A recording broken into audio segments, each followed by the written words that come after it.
కేసీఆర్ ఫ్యామిలీతో డిస్కస్ చేసి ఏం చేయాలా ఏం చేయొద్దు అని చాలా పగడ్బందీగా వాడు మామూలుడు కాదు కదా.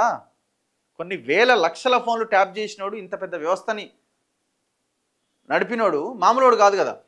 సహకరిస్తలేడు ప్రభాకర్ రావు. ఇప్పుడు సుప్రీంకోర్టుకి వెళ్ళబోతున్నదట సిట్. ఎందుకంటే సుప్రీంకోర్టు కొన్ని వెసులుబాట్లు, కొంత ఉపశమనం లాంటి తీర్పునిచ్చింది ప్రభాకర్ రావుకు అనుకూలంగా.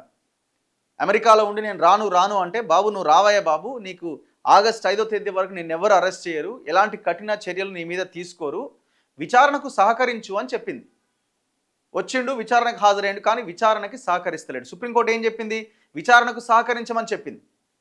నువ్వు ఏమేమైతే చేసినావు ఆ విషయాలన్నీ కూడా వాళ్ళకి చెప్పాలా విచారణ కమిటీ ముందు. సో ఇప్పుడు వాళ్ళు ఏమంటున్నారు, సిట్టు ఏం చెప్తలేడు, వస్తున్నాడు పోతున్నాడు, ఖాళీగా కూర్చుంటున్నాడు, ఏం అడిగినా నో అనే సమాధానమే చెప్తున్నాడు, తెలియదు అనే సమాధానమే చెప్తున్నాడు, మర్చిపోయినా అనే సమాధానమే చెప్తున్నాడు అని మళ్ళీ వాళ్ళు సుప్రీంకోర్టుకి వెళ్ళి ఆ ఆగస్టు 5వ తేదీ వరకు అరెస్టు చేయొద్దంటూ ఇచ్చిన ఆర్డర్ని దయచేసి కొట్టేయాలి అని సుప్రీంకోర్టుని అడగబోతున్నారు. మరి దీని తర్వాత అయినా ఏమైనా రియాక్షన్ ఉంటుందా ఉండదా అన్నది చూడాలి. ఏదేమైనా అక్కడ దొరికిపోయింది. ఎందుకంటే ప్రభాకర్ రావు మావోయిస్టుల ముసుగేసి కొంతమంది రాజకీయ నాయకులు, కొంతమంది జర్నలిస్టులు, కొంతమంది లీడర్లు, పారిశ్రామికవేత్తల ఫోన్ నెంబర్లు రివ్యూ కమిటీకి పంపించి వీళ్ళకి మావోయిస్టులతో సంబంధాలు ఉన్నాయని వాళ్ళ మీద మావోయిస్టుల ముసుగేసి వాళ్ళ ఫోన్లు ట్యాప్ చేయించడానికి పర్మిషన్స్ తెచ్చుకున్నాడు.